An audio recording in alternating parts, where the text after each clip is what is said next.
So I know it's a verse that we all know well, but one of my favorite verses is Jeremiah 29:11, and it talks about God knowing the plans that he has for each of us.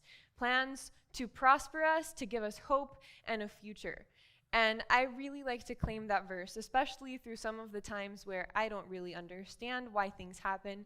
I like to claim verses like this one, because it helps me to understand that there's a design to it, even though I may not understand it in the moment. But, just as a little bit of a start, I was born in West Virginia. That's a little bit far away. That's on the other side of the country. I grew up in the mountains to Cuban parents. So you see there, those are my parents and my two older siblings. I am the third of 5 children. So there's a big family back at home. And so I grew up in a Cuban home. That's probably why I don't have the accent from West Virginia. If any of you guys know anything about Appalachia, you know that there's a very funny accent. And I don't have one because I think Spanish kind of canceled it out, funnily enough.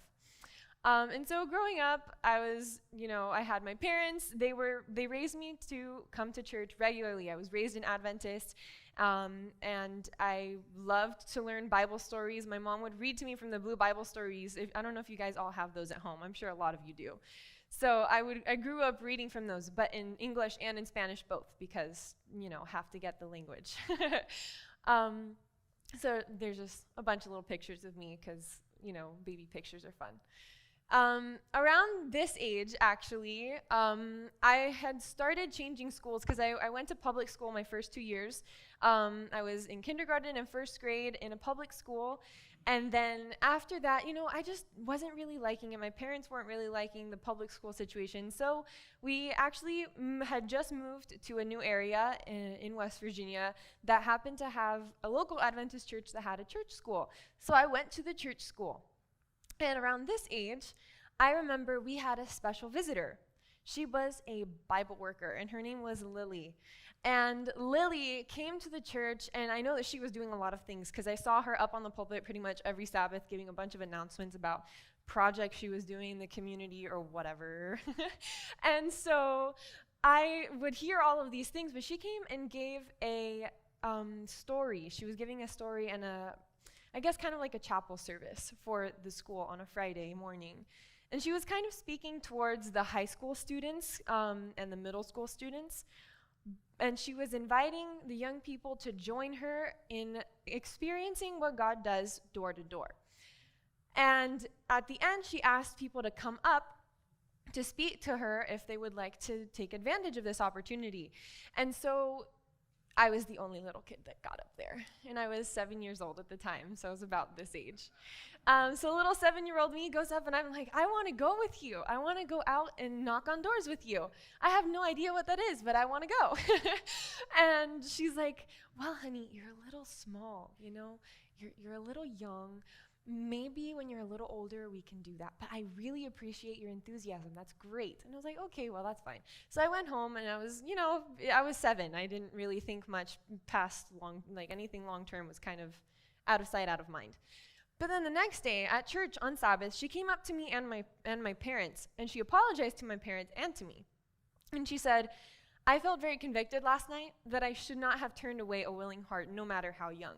So I want to extend the invitation to you again. If you'd like to come, I'm going out on Tuesday. So on Tuesday morning, I pack up my little lunch for after school because I needed a snack, so I got my peanut butter and jelly and chips in a little bag.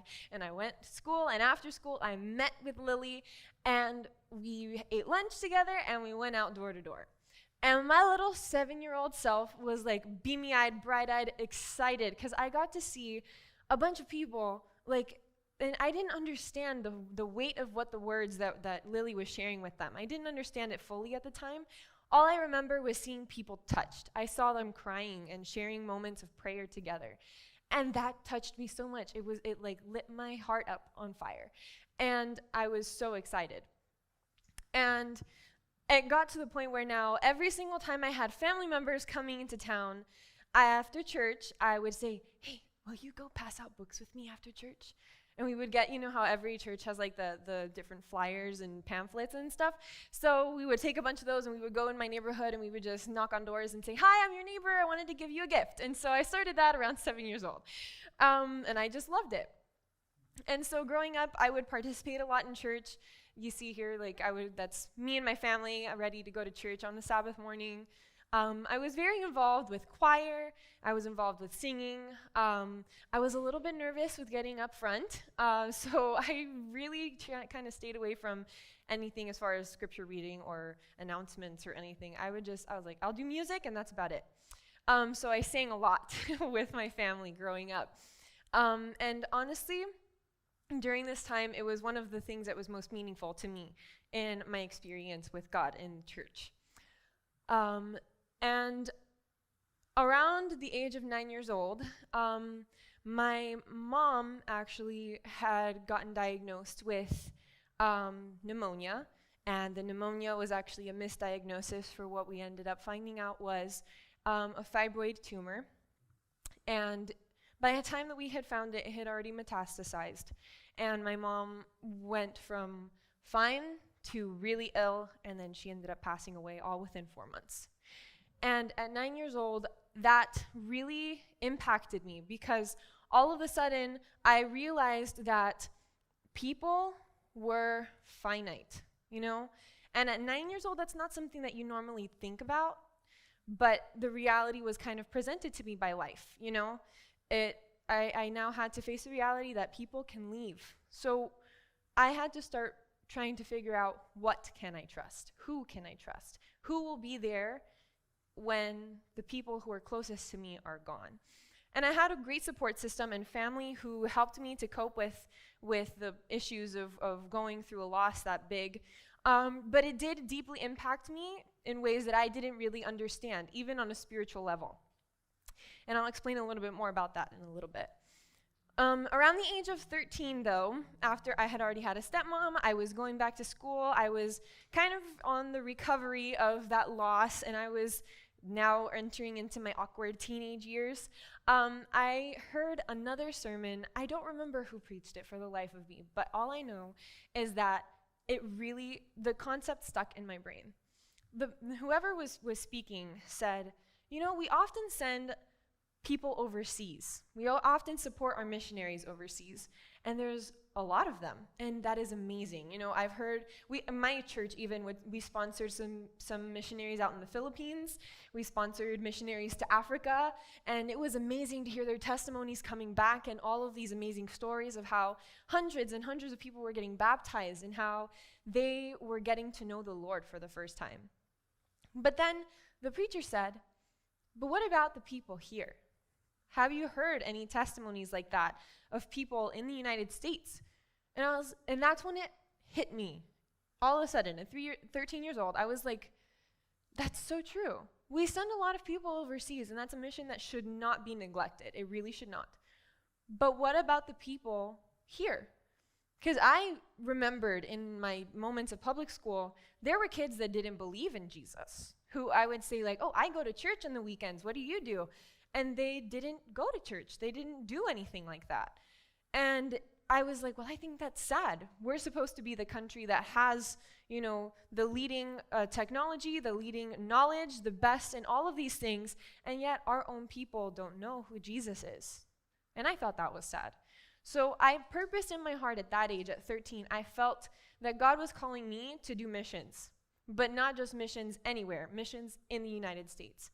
But at 13 years old, I didn't know exactly what that looked like. I thought missions was something you had to wait till you were in your 20s and go to school and figure out, you know, all of the ins and outs and how, because Lily, remember, she was the first person I had seen doing ministry other than a pastor. And she was already in her 30s when she was a Bible worker. So I thought this was a thing I had to do and wait for when I was an adult. But God had a slightly different plan about that. Finally, at the age of 18, I decided to sign up for a program called Youth Rush. Does anyone know what Youth Rush is? Yes, you guys kindly hosted our Youth Rush group for the summer here at the church. And it is something that ultimately changed my life. I was tired of sitting around in the summers doing nothing. I don't know how many of you guys remember when you were younger or are at that age where you sit at home and do nothing all summer. And it's like, it's cool for like the first 2 weeks, right? You're like, I have nothing, no homework, no school, no nothing. And then all of a sudden it's like, well, shoot, I have nothing to do. What do I do with my life? Well, I was tired of the second feeling. So I was talking to my older brother, and I remember he had gone off to California when I was around 11 or 12 years old, and he was doing some kind of a Bible something, but I had no idea what it was. I was in the middle of middle school and very self-absorbed as a teenager, so I didn't really care about what my brother was doing. I just knew he was far away. And I was talking to him about how I wanted to do something positive, and he's like, well, you should try Youth Rush. And I said, okay, what's Youth Rush? He said, well, you travel, make friends, sell books, make money. I was like, wow, that sounds simple. Why not? Let's go do it. And so I signed up on the spot online. I went and I signed up, and I was ready to go. And then they sent me in the mail, it was a page with a bunch of information about each book, something they called a canvas.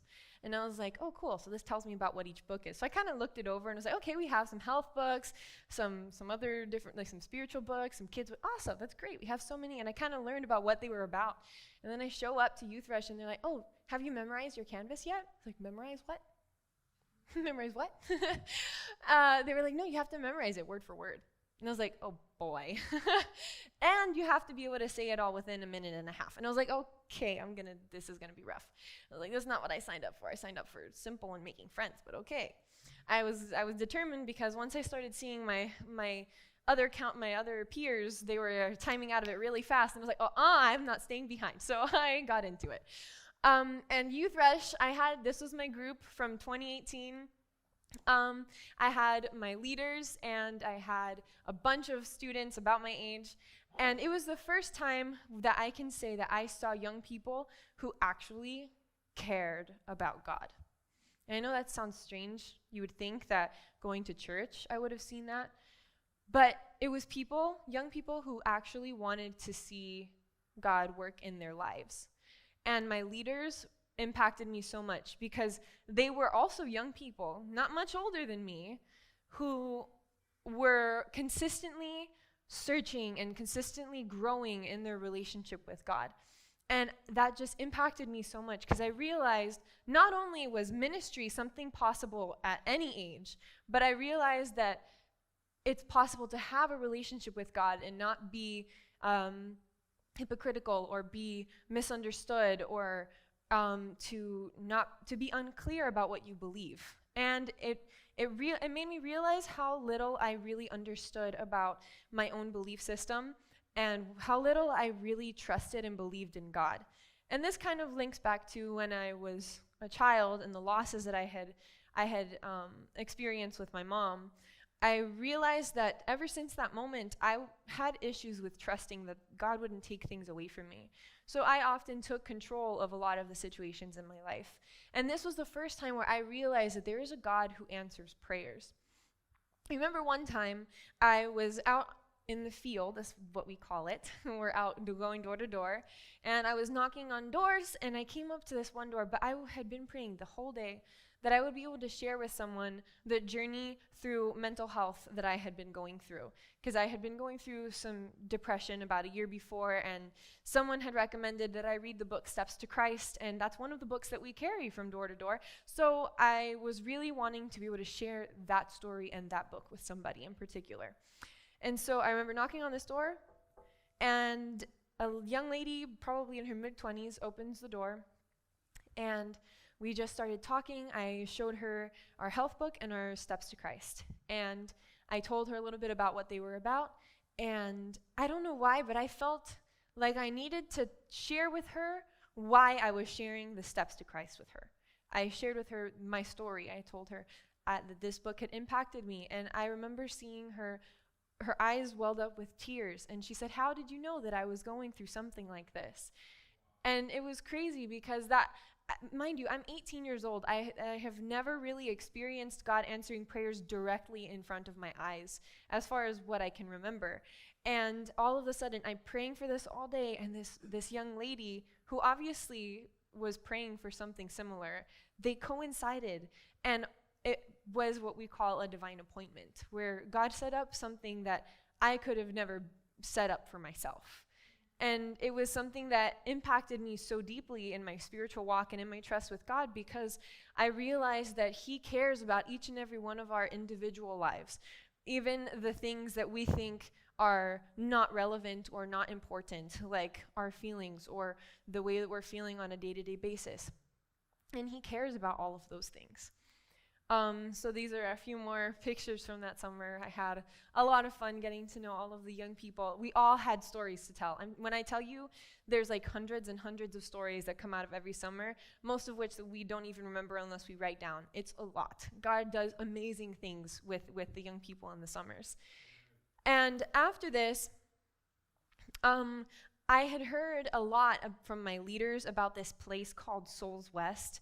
And I was like, when I first came to Youth Rush, I was like, yes, I love my leaders, and they were very inspirational, but I thought they were all like a little weird, but not like a bad weird, just weird enough where it was like, you're different, and I can't figure it out, but I kind of like it, and it was kind of weird that I liked it. I was trying to figure it out.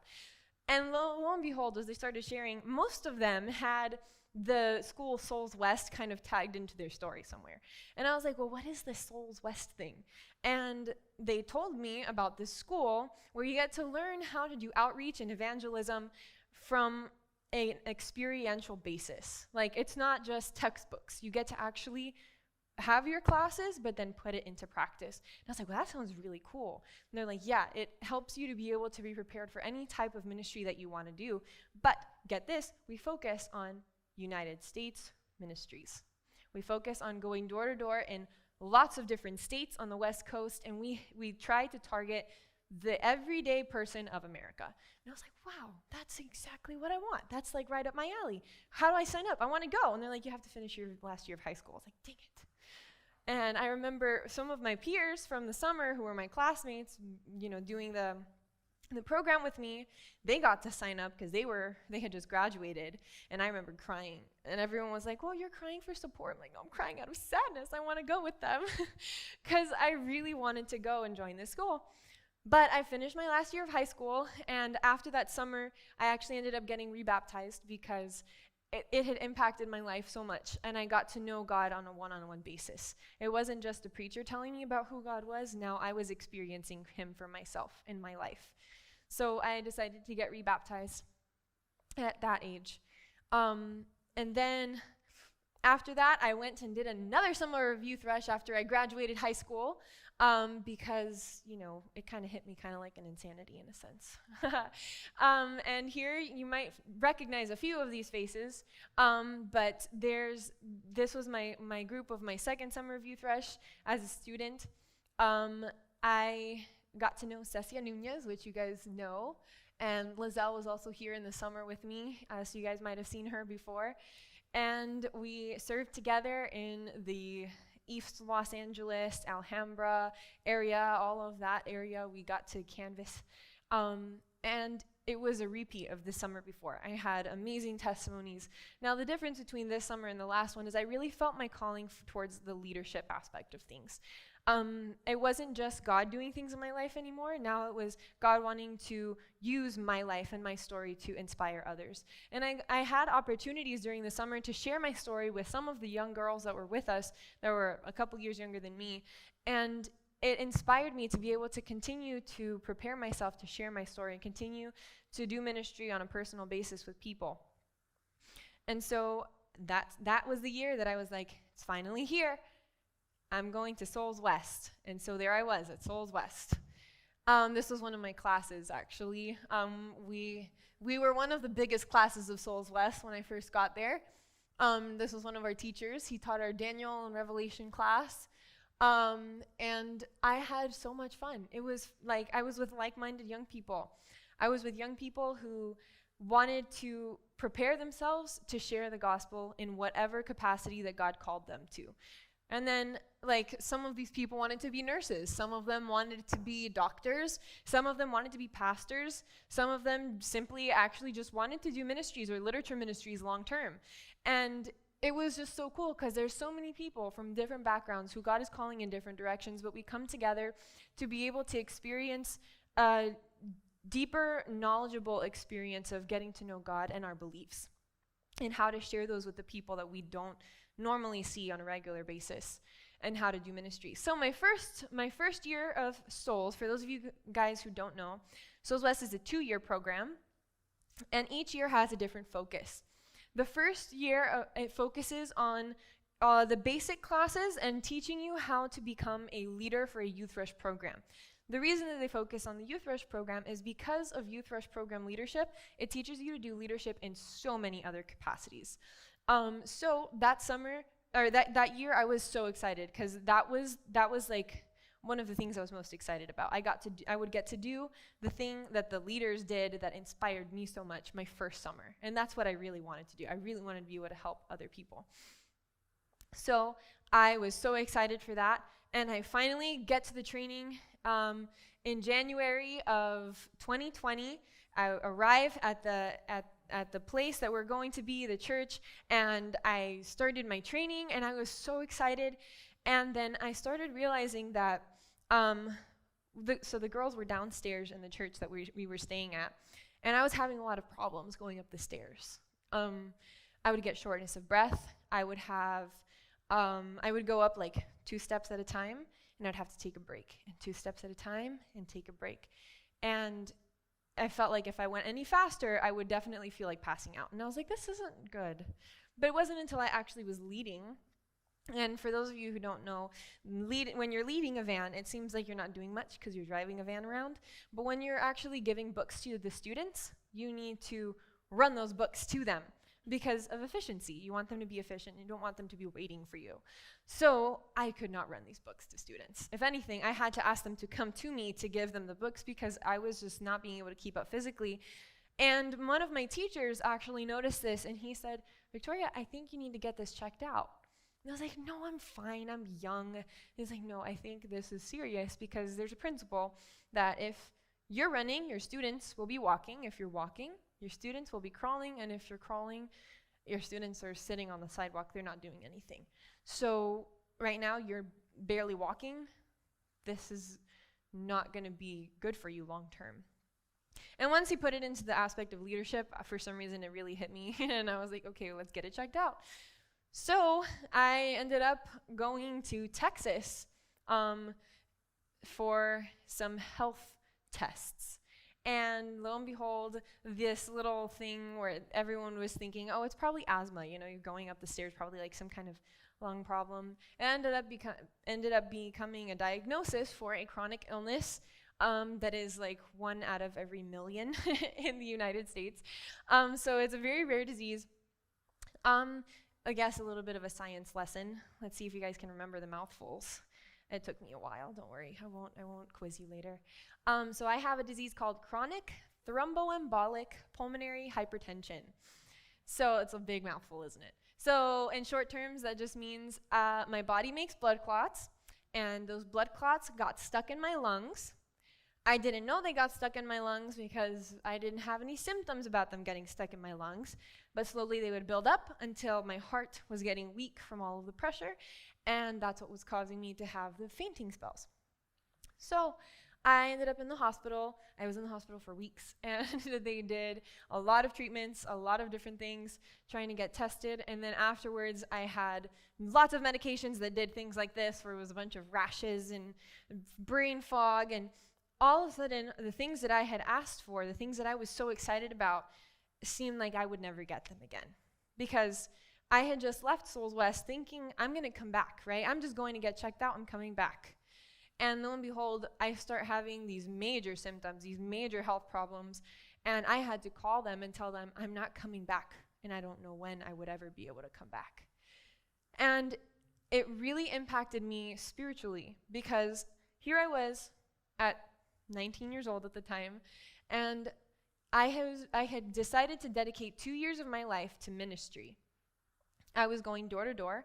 I was going to get to know people, to serve, to share about God's love with people who didn't know about him. And all of a sudden, in the middle of me trying to do that, I get all of it taken away. And I was in a different state without family. I didn't have any friends. All of my support systems were very far away. And it made absolutely no sense.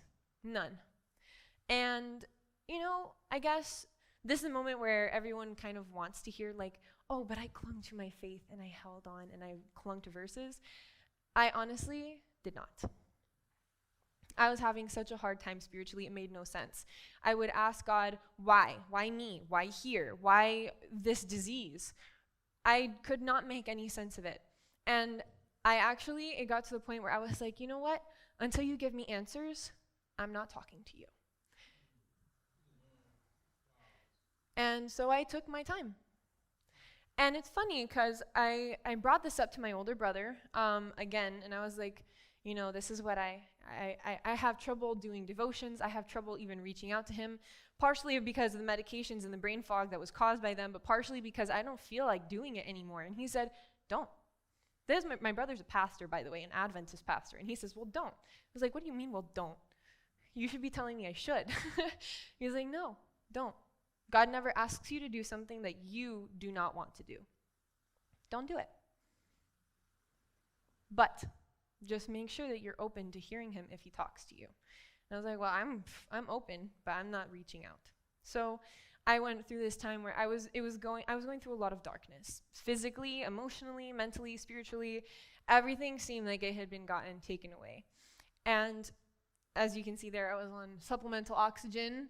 I was on oxygen in home.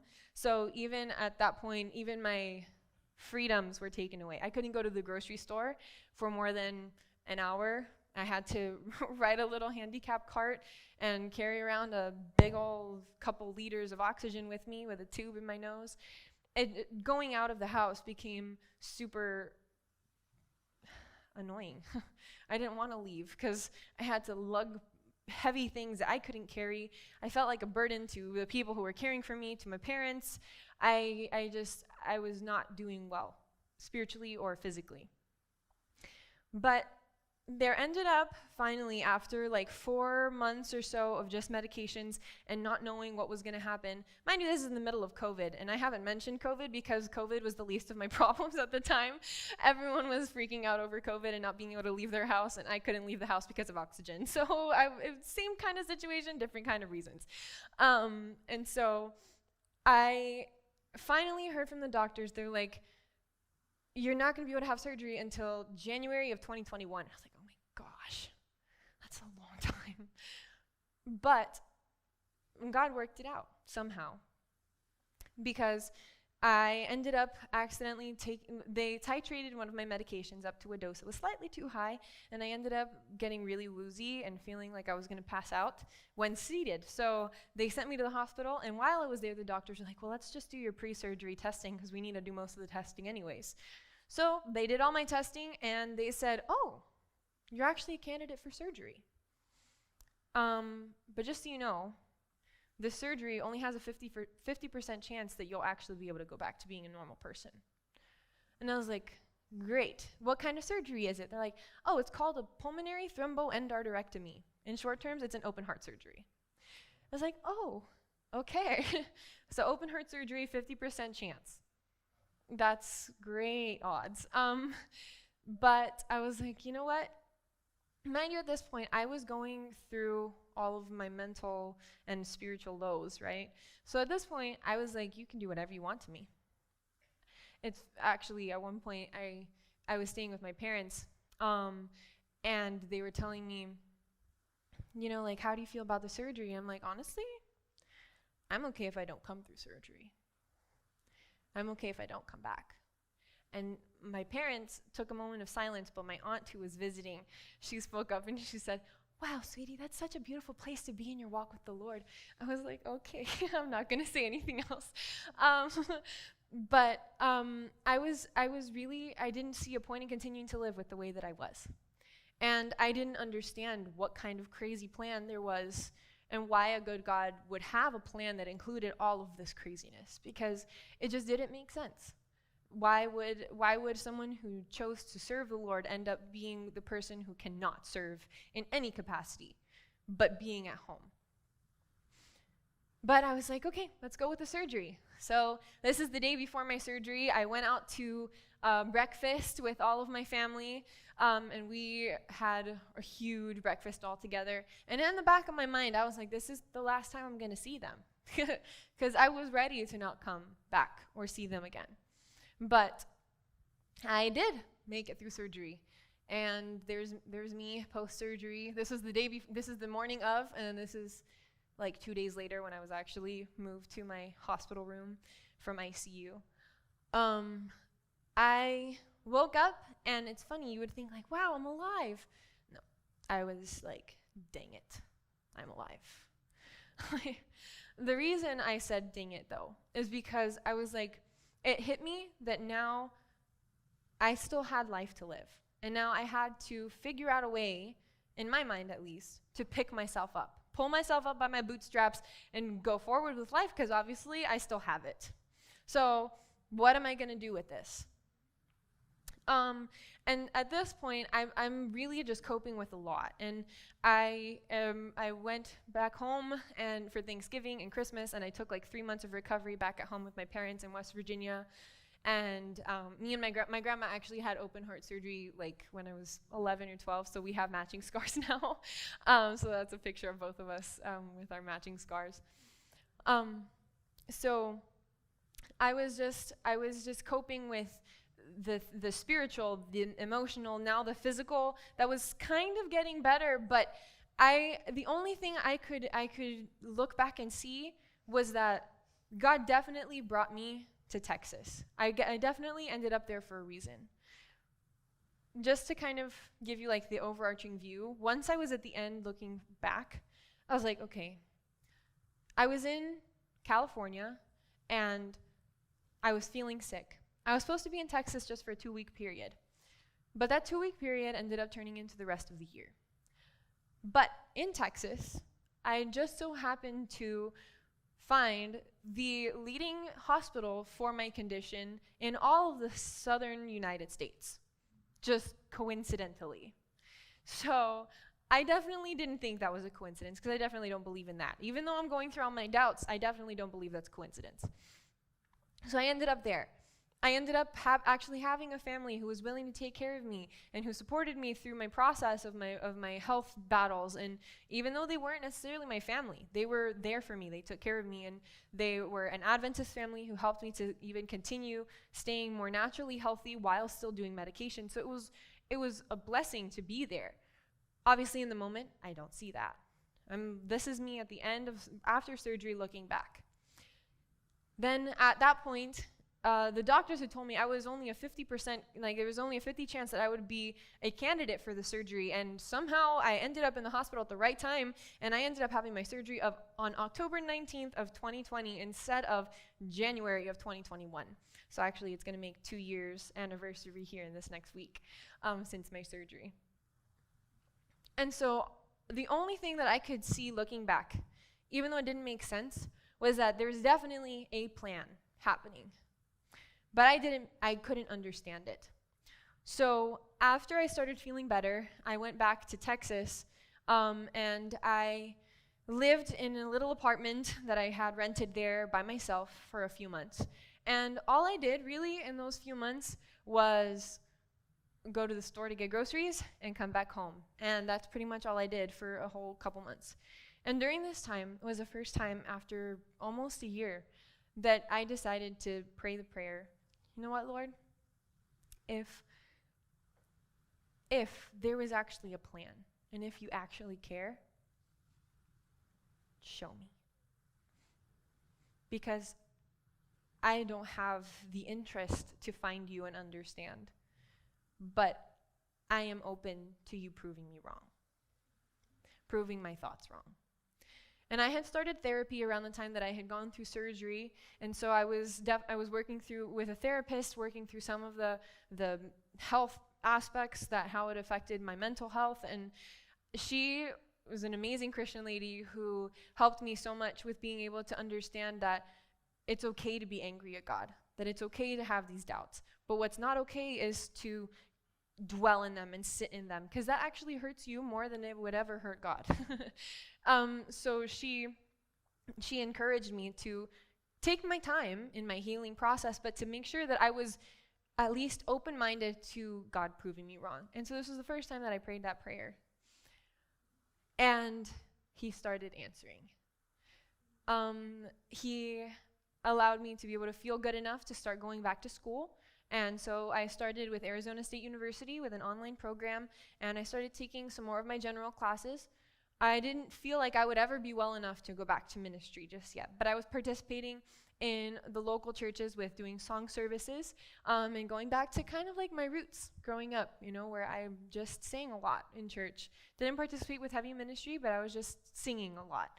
And it was an amazing outlet for me spiritually, because I was able to actually sing praises that I didn't have to take too much conscious thought of coming up with the words, And it was an amazing blessing. And from there, I moved to Kansas for a few months to live with my oldest brother. He's a salesman in Kansas, and I lived with him as I continued to recover and go to school. And while I was there, I was trying to apply for some jobs because it was getting to the point where I was wanting money to pay for school. And I was sending out applications to Starbucks because Starbucks had a partnership with my college. And so I was going to be a barista, and I was sending out a bunch of applications. And I remember when I was sending out applications, it kind of hit me. It's like, wow, life is very different than what we thought it was going to be about a year ago or 2 years ago. Like, here I am applying to be a barista when I thought I was going to be serving in ministry at this time. Like, this is kind of weird. And I was like, you know what? It would be kind of nice if I could go back and do a summer of Youth Rush again. It'd be kind of nice to do that instead for a summer job instead of a barista.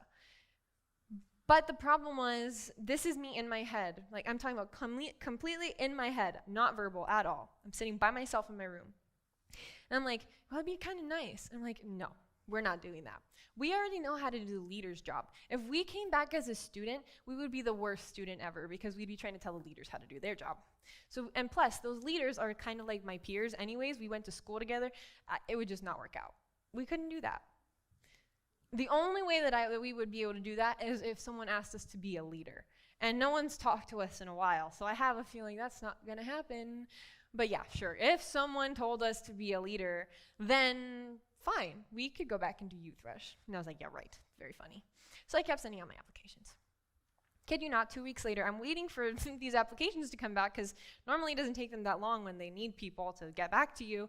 But no, nothing, no word, nothing. And then I get a call from Marco Topete, and he's like, oh, hi, how are you doing? How's your health journey going? And I was just telling him how life was going, and we got to catch up, and because obviously he and I worked together when I was in Youth Rush in the summers before, but I hadn't seen him since I had been in all of my health journeys. And he was just asking me how I was doing. And closer to the end of the conversation, he's like, I don't want you to think this is the reason I called you, because it's not. But I feel like I need to ask you a question. I was like, okay, go ahead. And he's like, would you be willing to come and lead with us in the summer of Youth Rush? I was like, you've got to be kidding me. And I told him the very funny phrase, I was like, let me pray about it.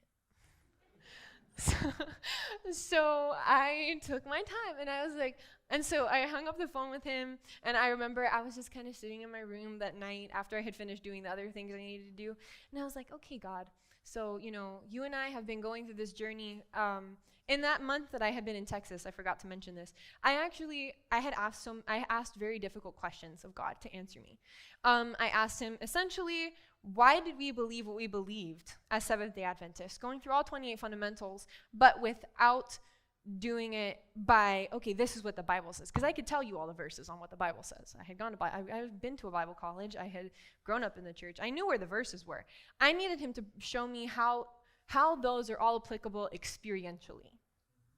And so that's why I spent that month in Texas doing absolutely nothing but going grocery shopping and coming home.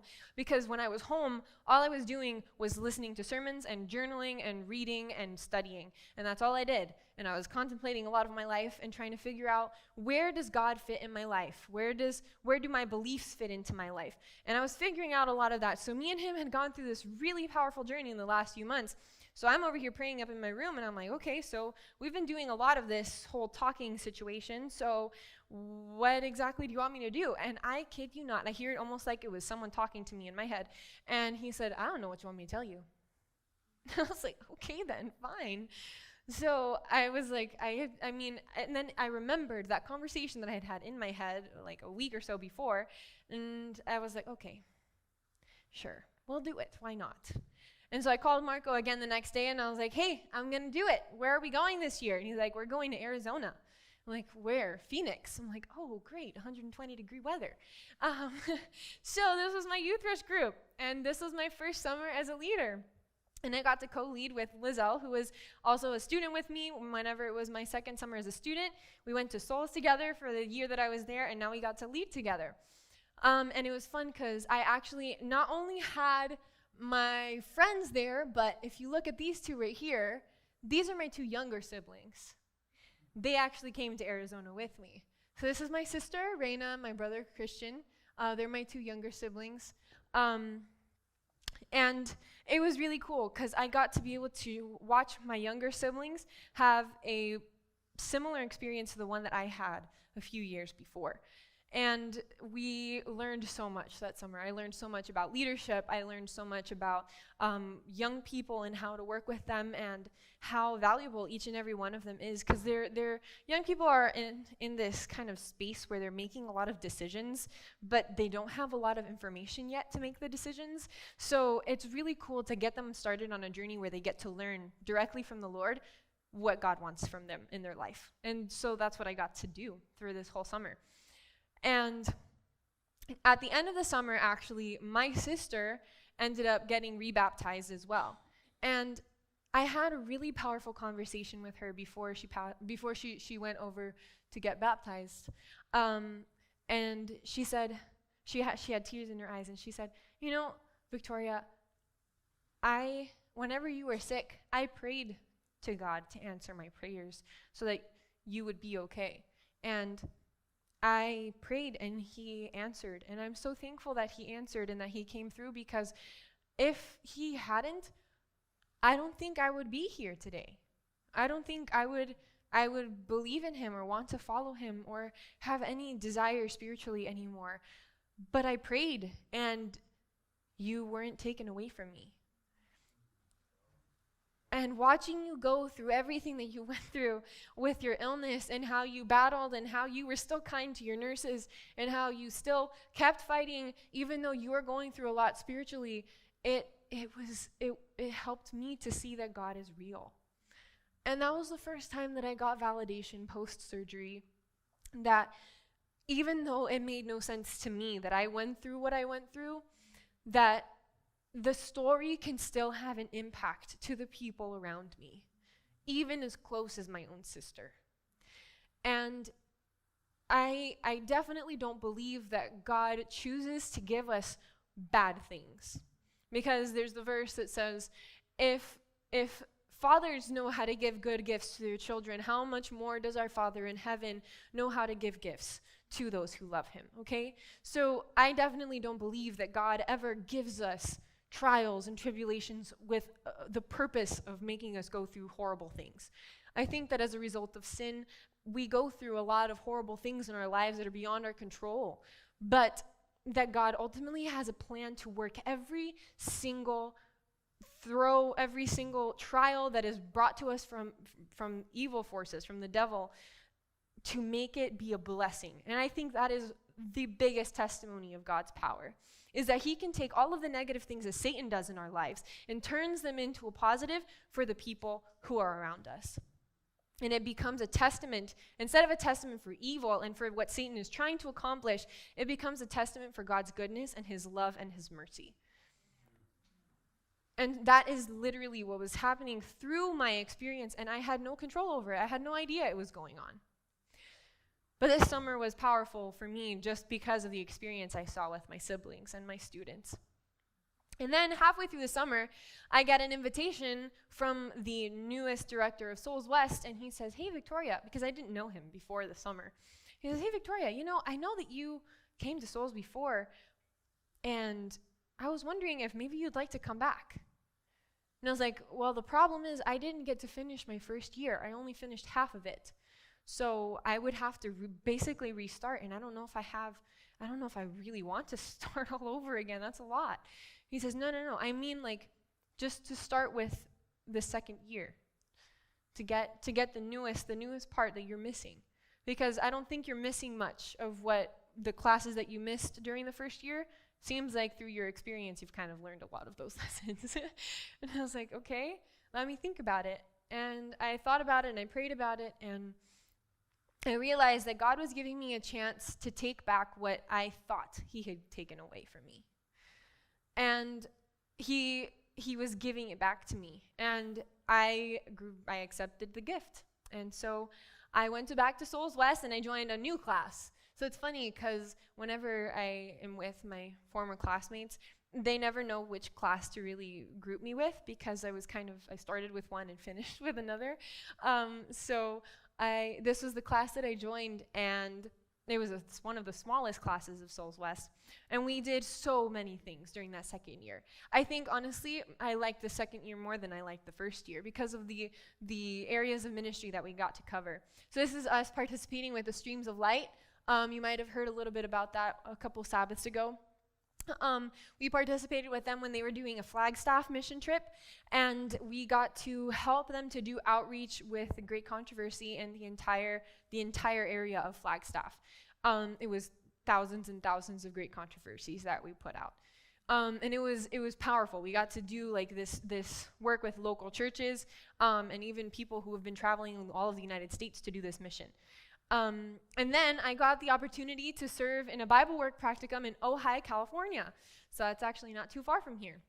And I did a lot of singing with the evangelistic series. I actually sang at 3 different evangelistic series while I was there. I did all of the evangelistic music. This was my team here. We had a lot of fun. We were working together. So I was a Bible worker, this was my co-Bible worker, and then the ones in the middle were all in canvassing training and canvassing leadership training. So they were learning how to do things in the community. So it was cool because I had kind of like a youth rush group going door to door, and they would pass out flyers for some of the Bible work stuff that we were doing, our programs and stuff. So it was a really effective team. And it was cool because we got to see we were only there for 10 weeks, so it's a little bit over 2 months. And we got to see so many things happen. Like this sweet lady here on the side, she was very much into Western religion, and she was very, very into all of that. And she was even a teacher for a lot of it.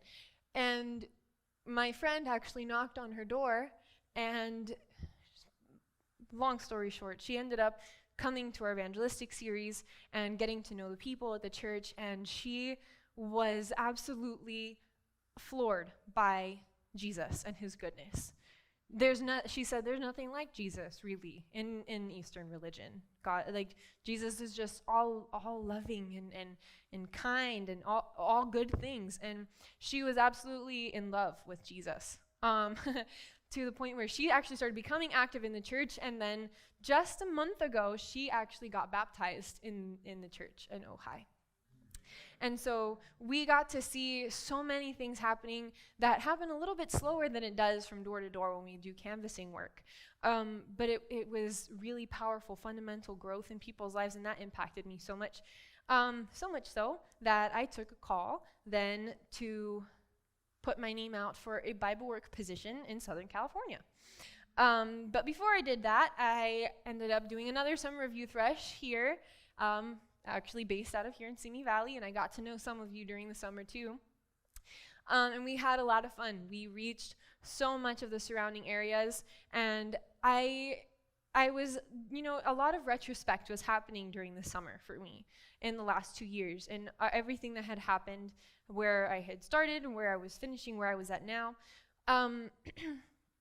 Because I was finally, at the end of this summer, I was going to graduate, and I was going to be able to finally finish what I had started 3 years before. And I was doing a lot of retrospect, and I realized that there was always a plan for my life, you know? There was always a plan beyond what I understood. And one of the biggest things that I started realizing is that God is outside of my construct of time. And because he's outside of my construct of time, it may seem like I am going through some really dark moments in my life, and that it feels like it lasts forever, that it will never go away. But that there's ultimately a plan that reaches far larger than the span of my life. And that my life is just meant to be something to inspire the lives of others, so that, I don't know how many of you guys were here for Sabbath school talking about the soul, but ultimately, my life is here to be able to save not only my soul, but to be a testament, to be able to share the hope of Jesus and the hope of eternal life to the people around me and to save their souls. Not that I can do that, but because God can use my story to do that for other people. And so I really got to see that not only in my students in the summer, but I saw that through Bible work, and I was seeing how God was using my story, no matter how dark and grim and horrible it seemed. He was using it to be able to help other people to see that he cares and that he's good despite some of the craziness that goes on in our lives. And we all have craziness. I know we all do, because we're all human. So it's just amazing to see how God has led me from little tiny me who wanted to serve in some way and went door to door and was absolutely enthralled with people praying and crying about Jesus' goodness and wanting to serve in the United States, to finally being able to do that, but realizing that it's so much bigger than just serving in the United States. This is serving that will continue on for eternity. We will continue to help each other and feed each other and learn with each other even after the end of this world. And it was amazing when looking at it in retrospect, because it gave me a lot of hope for the next thing that was coming. So I graduated from Souls West at the end of this summer, and then I got to come and join you guys here. And I still don't have very many pictures, so this is actually the only picture I have with some of you church members, so we need to change that. But I am starting to join you guys here with Simi Valley and partnering with you guys in doing mission work and really being able to share the same goodness and the same love of God with the people in this community. And I'm really excited about that because of everything that I have gone through. And that's why I wanted to share my story with you guys today, because I wanted you guys to see that when you guys see me up here talking about our different projects and our different programs that we're going to be putting on, it's not just some annoying little girl who's trying to get you out of a pew. It's because I really genuinely believe that all of us are capable of making a difference in this community. And it doesn't take a lot of effort. It really doesn't. And I really want to be able to work with you guys the same way that I worked with a youth rush team the whole summer, and I had a team of young people. I want to be able to work with you guys as a team and continue to work with you guys in helping your church to flourish and helping you guys to be able to find how God wants you guys to work here. And so I am really excited for the next year of being here, because I'm going to be able to continue to add on to the story of what God is doing in my life, but now being able to partner with you guys to be able to continue that forward and passing it forward to the people around us. And so in conclusion, I just wanted to kind of share a couple verses that are kind of reiterating my story, like Romans 8:28. And these are verses that we all know and love, but I like to kind of think back on my story and just kind of see how this has come true in my life. Not just reading a verse for the beauty of the words, but reading it because it actually has a manifestation in our life, each of us actually. So we know all things God works for the good of those who love him, who have been called according to his purpose. And funnily enough, we're all called. We're all called for his purpose. We're all called to do something, to serve in some way, to use our stories to impact somebody. We're all called for that. So that means that this promise is for everybody. We're all going to, we will all have things work together for good for those who love him. And then going back to the verse that we started with, for I know the plans I have for you, declares the Lord. Plans to prosper you and not to harm you. Plans to give you hope and a future. And I believe that the future definitely is full of hope, not only for me, but for my work here at Simi Valley and for each of you in your individual lives. And so that is ultimately my prayer, is that God will continue to work through my life, to continue working in this community now as I'm serving here, and to continue to use each and every one of you as I get to work with you guys in helping your church grow. Okay, let's go ahead and close with a word of prayer. Dear Heavenly Father, Lord, thank you so much for this wonderful Sabbath, Lord. Thank you for all of the things that you have done in my life. And thank you that you are able to use my story as an imperfect human being to inspire others and show them how you are able to do things in their lives as well. I pray that you will help each person here to be able to look back in their life and be able to see in retrospect that you have a plan for them and that you have continued to have a plan for them since their origin. And I pray that you continue to help us to remember this and look at how you're calling us in our individual lives as we move forward in the week. And I pray that you will show us how it is that you want us to move forward in serving you and partnering with you when it comes to our calling. And I pray all these things in Jesus' name, amen.